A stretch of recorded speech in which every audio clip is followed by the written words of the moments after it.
Welcome to The Late Show. I'm your host, Stephen Colbert. Ladies and gentlemen, thank you for that burst of joy. I ovulated.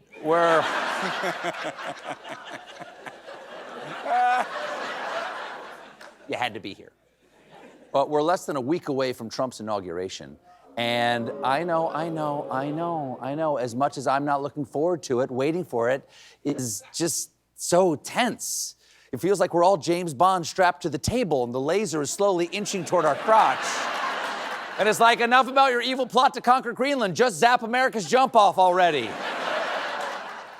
We're learning more about what the inauguration festivities will look like because we now know that the Village People will perform at one of Trump's inaugural balls, leading many to ask, why? It's a big part.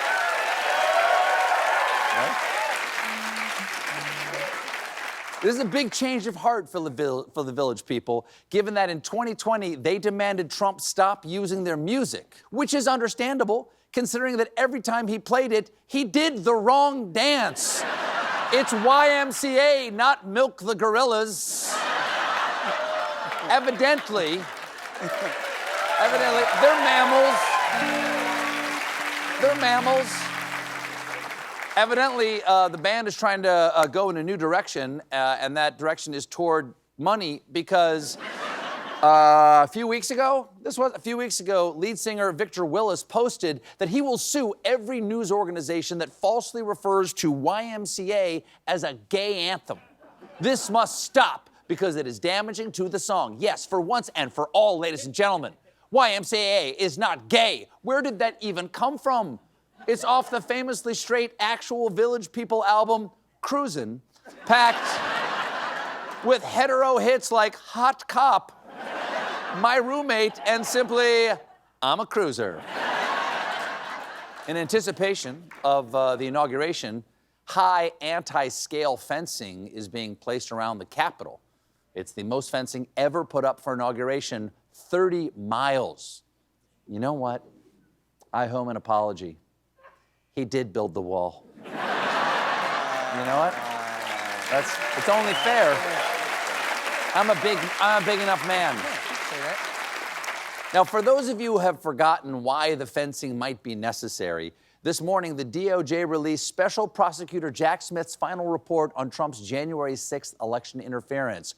Boom! When people find out what Trump did, his chances of being reelected 2 months ago are going to be pretty slim. Okay? The report has a bold claim in it. Smith says if Donald Trump hadn't won the presidential election in November, the Justice Department would have had ample evidence to convict him at trial. It's all true. And you can see it dramatized in the new Marvel series, What If Anything Mattered Anymore? But despite enough evidence for a conviction, Smith can't move ahead with his case because Justice Department regulations prohibit the prosecution of a sitting president, which is obviously insane. A president should be bound by the same laws as everyone else. That's what makes them... Yes. Thank you. Thank you, citizen. That's what makes them a president and not a king. That and the lack of inbreeding. Oh, no. I'm sorry. Spoke too soon. Unfortunately, this may be the last we hear from the special counsel because over the weekend, Jack Smith resigned. Now, despite the threats, he can't go into witness protection because no one can think of a more generic name than Jack Smith.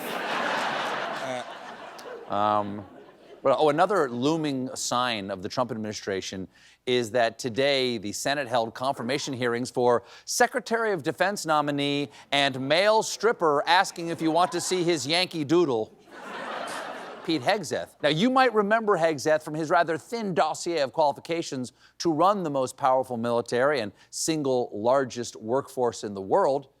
There's his stint as co-host of Fox and Friends Weekends and the allegations of excessive drinking after work and at work, otherwise known as Always.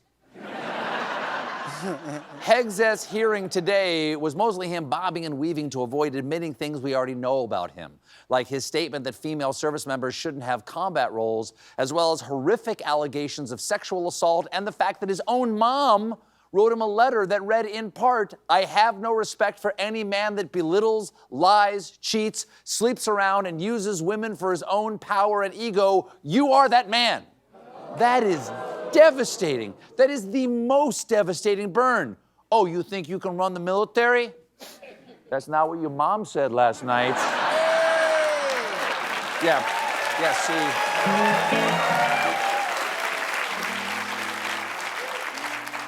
Yeah, seriously, she dropped off this letter. It's pretty upsetting. That mother's letter led to a fiery exchange with Democratic Senator Tim Kaine.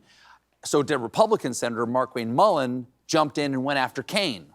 How many senators have showed up drunk to vote at night? And then how many senators do you know have got a divorce before cheating on their wives? Did you ask them to step down? No. But it's for show. And you want to sit there and say that he's not qualified? Give me a joke. I got one.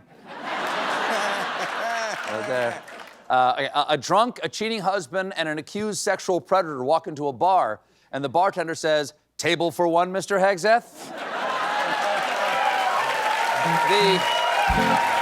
Thank you. 2025 is bringing a lot of difficult changes to the country that we all love. For instance, at the end of the month, Starbucks will start making customers pay if they want to use the bathroom. What do you mean, start making them pay? Whenever you go into a Starbucks bathroom, you pay a heavy price. No amount of cake pops could ever remove the memory. The rule changes come from new Starbucks CEO and man with venti triple-shot jaw, Brian Niccol. Niccol is an experienced fast casual food entrepreneur because he was formerly Chipotle's CEO. Clearly, Niccol has one passion in business: any place people are desperate for a bathroom. Starbucks, they're rolling out other changes, including a ban on outside alcohol. No booze? Are you suggesting I go into the bathroom at Starbucks sober? But you know what? Enough about all this nonsense. The big story today is this viral clip from a Chicago grocery store. Take a look. Okay, the police officer is rooting around in the bottom of the produce section, pushing past the lettuce, and okay, he gets his hand on something there. We see something furry. Is it a rat? Like a really big rat? Nope, it's a coyote. That is crazy. They sell salad in Chicago? I thought it was just all pork products. But can we take a moment to appreciate the brave cop in the background who responded to the call of duty with a broom and a dustpan? He is completely ready in case that coyote knocked over an open box of Cheerios. So why exactly was there a coyote hiding behind the arugula? Well, let's go to our sister station, WBBM, Chicago's Coyote News leader. I spoke with the Chicago Animal Care and Control, and they tell me that January through March is mating season for coyotes, so they're more active and territorial. They're more territorial for mating season, so that means that coyote thinks ruling over an Aldi will help him pick up the ladies. Hey, girl, you want to get out of this forest preserve and go back to my place? Not to brag, but it's a discount grocery store that also inexplicably sells clothes. Not that we're gonna need them. Oh. The men's. Do they howl? Do coyotes howl? Oh. Coyote. Ooh, men's football playoffs are in full swing, and you can catch all the action right here on CBS, home of the AFC Championship. Then stick around after the game for a brand new late show. Tune in whether you enjoy comedy talk or are just too deep in a nacho coma to reach the remote. There was a big viral moment this past Sunday during the Eagles-Packers wildcard game when Eagles Pro Bowler receiver A.J. Brown sat on the sidelines and took out a book. Seems unusual, but literature is a big part of football. All right, boys, bring it in. All right, Smith, I want you to run a 5-yard out, then turn, grab a glass of Chardonnay, and crack open Gabriel Garcia Marquez's masterwork, 100 Years of Solitude. Okay, Brown, I want you to hit the sideline, eat, pray, love. Inner Journey on 3. Let's go. The book. Okay. Who's got Salinger? Who's covering Salinger? The book Brown was reading was Inner Excellence, Train Your Mind for Extraordinary Performance and the Best Possible Life. And in the 2 days since Brown was seen reading the book, it hit #1 on Amazon's bestseller list. Wow. Of course, the NFL can make any author's dream come true. Explains why one of the vendors at last weekend's Bills game was Malcolm Gladwell. We got a great show for you tonight. My guests are Josh Gad and Betty Gilpin.